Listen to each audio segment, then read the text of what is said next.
Às 3 horas da manhã de 1º de fevereiro de 1502, um grito penetrante cortou os corredores de pedra do castelo de Sti. Não era um grito de medo, nem de agonia, mas algo muito mais perturbador.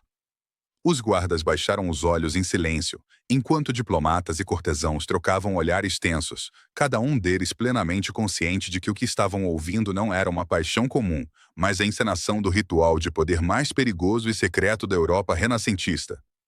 Naquela madrugada gélida, enquanto Ferrara dormia sob uma lua vermelho-sangue, um evento se desenrolou nos aposentos ducais que alteraria o equilíbrio da política italiana. Algo tão íntimo e, ao mesmo tempo, tão estratégico que documentos oficiais o mantiveram oculto por quase 5 séculos. Quando esses documentos vieram à tona, revelaram como uma mulher de 22 anos transformou seu corpo na arma diplomática mais devastadora que seu mundo já vira. Imagine um quarto real onde cada suspiro e cada arfada são tratados como moeda corrente. Onde a carne de uma mulher se torna um campo de batalha e a consumação do casamento é realizada não como romance, mas como uma guerra ritualizada capaz de derrubar dinastias e consolidar impérios. O que você está prestes a descobrir não é apenas a verdade sobre uma noite de núpcias escandalosa. É a revelação de um protocolo político tão secreto e tão sexualmente explícito que permaneceu enterrado nos arquivos mais confidenciais da Europa por séculos. É assim que Lucrécia Borgia, filha de um papa 2 vezes viúvo por assassinatos políticos, passou de pornografia predadora. Como uma noite de intimidade cuidadosamente observada se tornou a pedra angular de uma dinastia. Uma noite sussurrada como 3 palavras carregadas por um chanceler real suficiente para explicar por que essa mulher, temida e desejada, moldou o destino da Itália para sempre. Prepare-se. O que aconteceu antes do amanhecer vai destruir tudo o que você pensava saber sobre sexo, poder e política no Renascimento.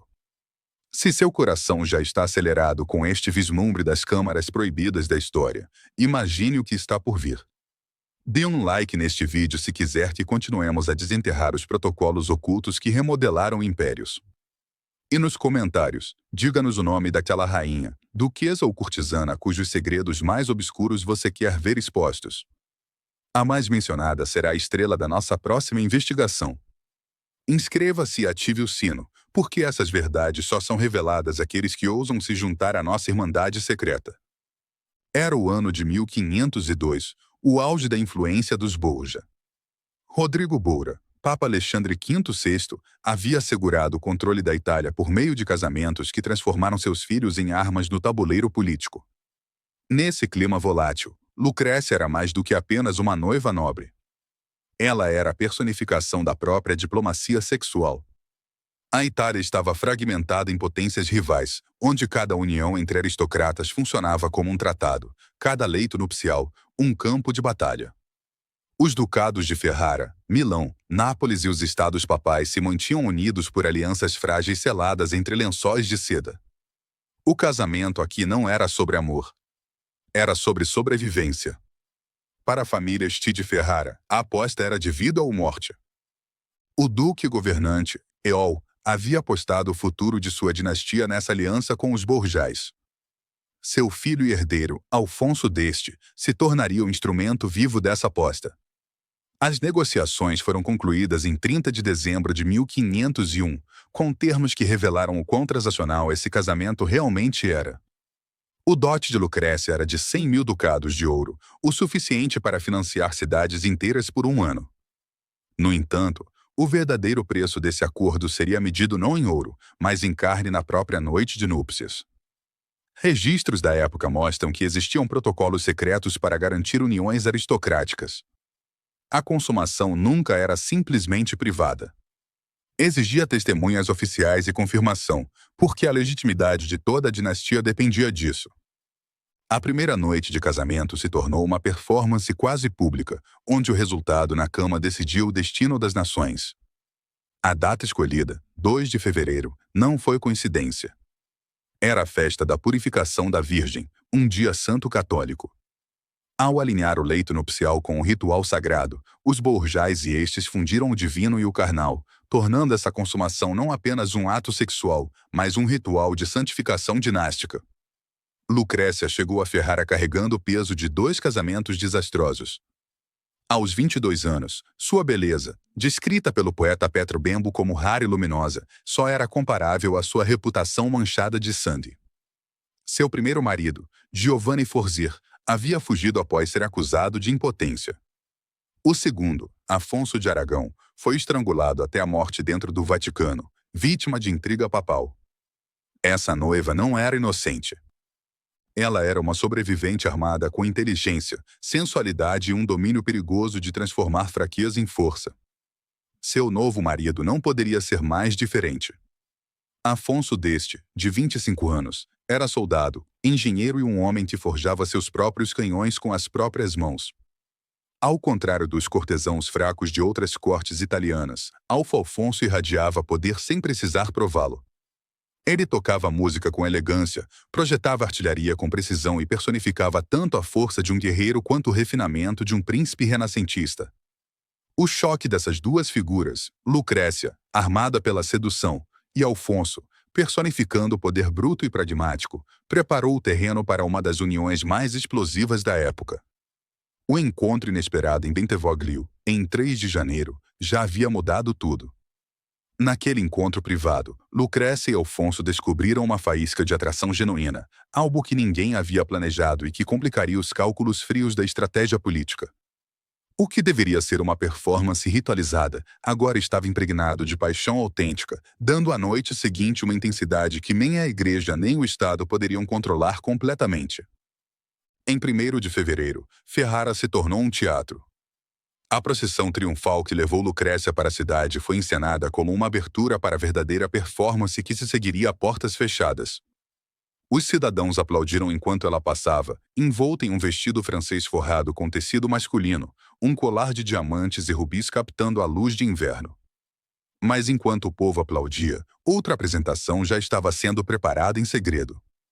Nos corredores do palácio, espiões e escribas se posicionavam para registrar o mínimo detalhe do que estava prestes a acontecer. Entre eles estava o próprio chanceler de Isabela X, colocado ali pela própria duquesa, um rival determinado a transformar o mais íntimo dos cavaleiros em informante político. Isso não era coincidência. Era espionagem, um ato deliberado para coletar provas que poderiam ser posteriormente usadas como arma no mundo implacável da política de poder italiana. A própria data acrescentava outra camada de simbolismo. Em 1º de fevereiro, a festa da purificação da Virgem Maria carregava consigo um paradoxo, santidade e sexualidade fundidas.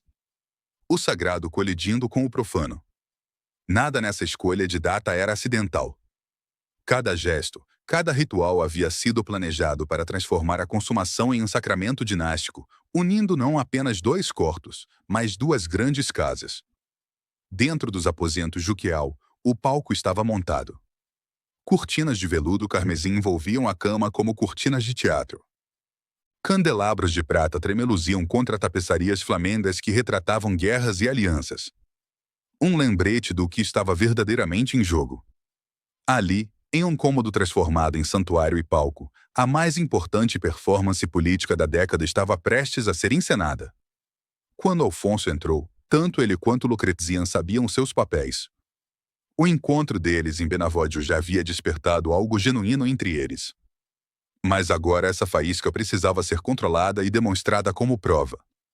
O que se desenrolaria não era meramente um ato privado. Era um ritual enraizado em séculos de costumes aristocráticos.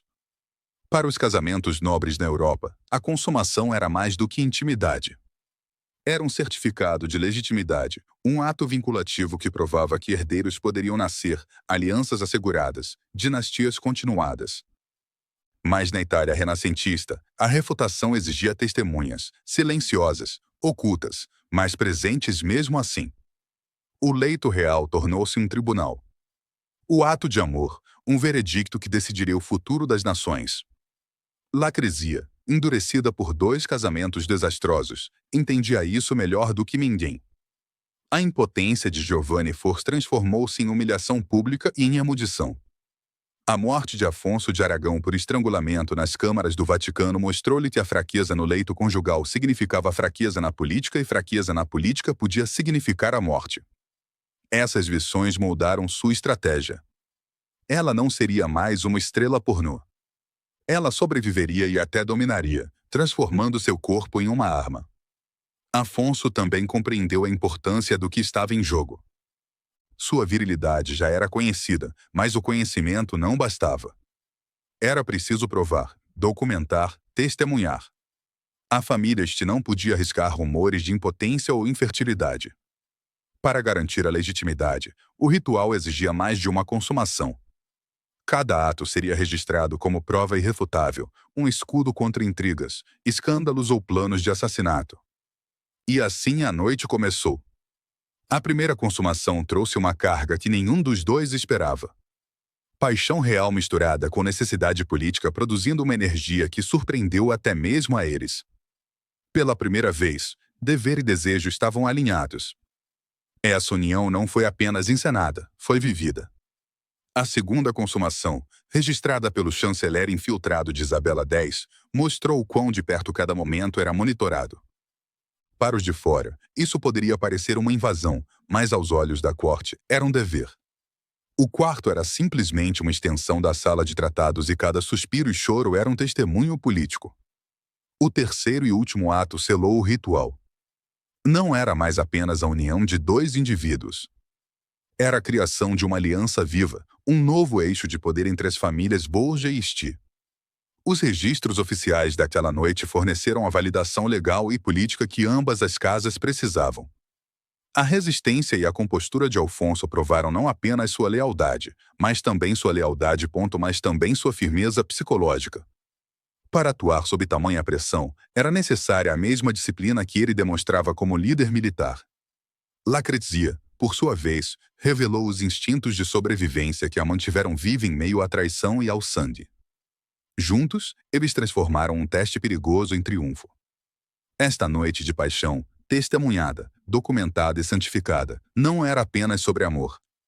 Era política. Era poder. A capacidade de Lucrécia de transformar fraquezas em poder, transformando seu próprio corpo em um escudo contra a destruição política, estabeleceu um precedente que ecoaria por todo o Renascimento. As anotações meticulosas registradas pelo chanceler oficial tornaram-se mais do que fofoca ou escândalo. Tornaram-se um documento vinculativo, um certificado de legitimidade donástica que poderia proteger a união de Estaba por décadas.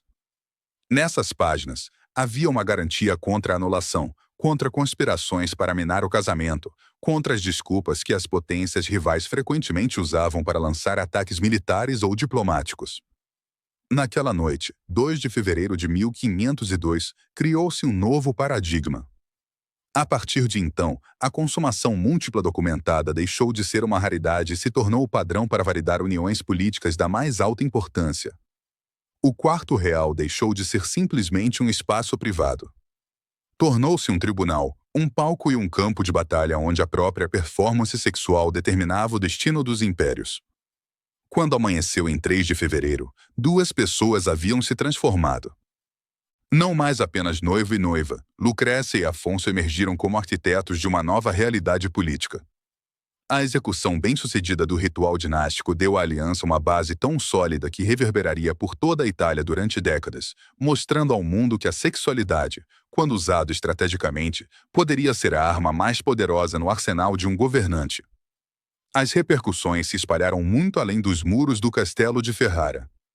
O que havia começado como um ritual íntimo agora era um terremoto político. Rivais que haviam rezado para que o casamento fracassasse ficaram impotentes diante das provas documentadas. Não podiam mais descartar Lucrécia como uma pornografia contaminada ou Afonso como um mero soldado. O registro se apresentava como prova irrefutável. Essa união era legítima e indissolúvel. Quase da noite para o dia, a posição de Lucrécia na corte de Esther se transformou. De uma forasteira tolerada, ela se tornou essencial. Sua sobrevivência agora estava diretamente ligada à sobrevivência da própria dinastia. Sua morte traria o caos. Portanto, sua presença garantia estabilidade. Pela primeira vez, ela era intocável. Afonso também emergiu mais forte. Seu desempenho provou não apenas vileza, mas também resiliência sob pressão. Onde outros herdeiros nobres vacilaram, humilhados por emolamentos ou sussurros de inadequação, Afonso triunfou. Sua reputação como verdadeiro sucessor de Ferrara não era mais uma questão, mas um fato. Mas nem todos se alegraram. Isabela d'Este, que sempre reinou na corte como uma estrela incontestável, agora enfrentava uma rival perigosa. O sucesso de Lucrécia a transformou de alvo em força. A rivalidade entre as duas mulheres, já tensa desde o primeiro encontro em Malabero, explodiu em uma guerra silenciosa. Ferrara se tornou um palco para um combate psicológico. Gestos sutis, rumores sussurrados, disputas silenciosas por influência que moldariam a corte nos anos seguintes. A aliança também remodelou a geopolítica da Itália. França, Espanha e ducados rivais foram forçados a reconhecer o vínculo dos Stibiá como um bloco de poder consolidado. Os cálculos diplomáticos mudaram. Tratados, rotas comerciais e estratégias militares tiveram que ser reformulados em torno do fato de que os Borgiares e os Estes haviam se fundido com sucesso em um só. No entanto, a política não era o único campo de batalha. Em 5 de setembro de 1502, Lucrécia deu à luz uma filha natimorta após convulsões durante o parto. Rumores surgiram imediatamente. A criança foi concebida na noite de núpcias ou antes, durante seus encontros secretos com Afonso antes de Ferrara? Os cronistas se obcecaram com a cronologia porque a paternidade não era simplesmente pessoal. Era uma prova política de legitimidade. Lucrécia quase morreu, acometida por febre puerperal. Muitas mulheres não sobreviveram. Sua recuperação foi vista pelos contemporâneos como prova de favor divino, evidência de sua força e garantia de que ela ainda poderia gerar herdeiros. Mas a provação a transformou. Confrontar a morte no parto endureceu sua convicção de que a sobrevivência neste mundo exigia mais do que beleza ou obediência. Exigia estratégia. Essa nova clareza levou por outro caminho perigoso. Cerca de um ano depois, ela iniciou um relacionamento com Francesco Gonzaga, marquês de Manu e marido de sua rival ferrenha, Isabela d'Este. Foi um caso nascido não apenas da paixão, mas também do cálculo. Ao escolher o próprio marido de Isabela, Lucrécia atacou o orgulho de sua rival, ao mesmo tempo que garantia mais uma linha de proteção política. O relacionamento foi cuidadosamente ocultado, mas seu impacto foi sísmico. Cartas entre Lucrécia e Francesco, descobertas séculos depois, revelam tanto emoção genuína quanto astúcia política. Ela não era meramente manipuladora. Ela encontrou em Francesco uma conexão genuína, que também servia como garantia contra seus inimigos. Sua capacidade de equilibrar esse caso enquanto preservava seu casamento com Alfonso demonstrava o domínio que ela havia desenvolvido sobre a diplomacia sexual. Ela não era mais apenas uma sobrevivente. Era uma estrategista, tecendo redes de intimidade e lealdade que podiam protegê-la de qualquer ameaça. Para Isabela, o caso foi devastador. Perder influência na corte era uma coisa, mas perder a atenção do marido para Lucrécia foi um ataque tanto pessoal quanto político. A rivalidade que se seguiu assombraria a corte de Ferrara por décadas. Para Isabela d'Este, a revelação de que seu marido havia caído nos braços de sua rival mais feroz foi mais do que humilhação. Foi uma catástrofe política. Os sussurros da corte se transformaram em adagas. A própria mulher que ela buscava diminuir revidou com uma arma.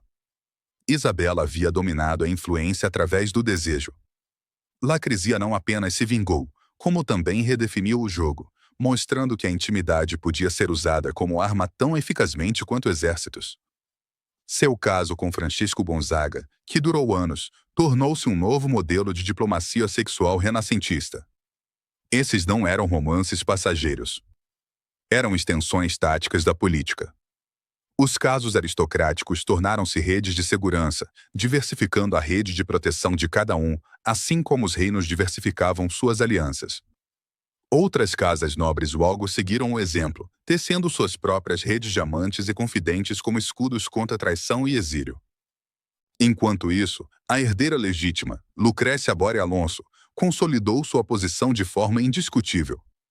Cada nascimento era prova viva de que o protocolo de legitimação de sua noite de núpcias havia sido bem-sucedido. Com cada filho, ela não era mais simplesmente tolerada. Ela era indispensável. A sobrevivência da dinastia Este estava diretamente ligada ao seu corpo, à sua resiliência e à sua capacidade de garantir a continuidade. Sua evolução foi extraordinária.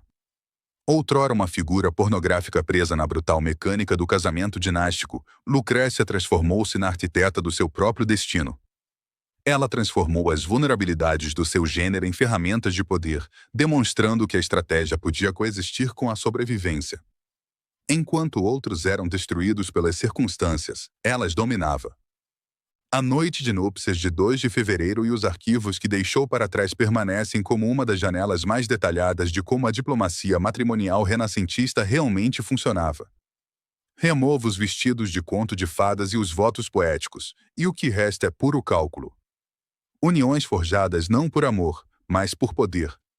Consumações encenadas e documentadas para evitar a anulação. Protocolos sexuais concebidos para ancorar alianças em algo irrefutável. O modelo pioneiro dos Borjares e da SDS se espalhou. Documentação mais consumação tornaram-se a fórmula para alianças inabaláveis. Mesmo após suas mortes, seus descendentes herdaram não apenas terras, mas uma metodologia. Um sistema frio e preciso onde o quarto era tão crucial para a política quanto o campo de batalha. A transformação de Lacrizia, de atriz pornô a influenciadora de poder, é um dos exemplos mais marcantes da história europeia de uma mulher que assumiu o controle de um mundo criado para esmagá-la. Ela provou que inteligência, coragem e intimidade estratégica podiam dobrar as regras de um sistema considerado imutável. E, no entanto, sua história é apenas um fragmento de um mosaico oculto. Os arquivos da Europa guardam inúmeros segredos semelhantes. Protocolos enterrados porque revelam fatos escandalosos demais para o registro oficial. Rainhas, duquesas e cortesãs usaram a sexualidade como arma, tão decisiva quanto a diplomacia ou a guerra. Você sabia que Catarina de Médici aperfeiçoou um sistema de sedução que lhe permitiu controlar 3 reis franceses? Que o domínio da política erótica por Amberlin destruiu a unidade católica da Inglaterra e deu origem a uma nova religião? Que Isabel de Castela garantiu a unificação da Espanha ao orquestrar uma consumação tão bem testemunhada que exigiu 5 chanceleres oficiais.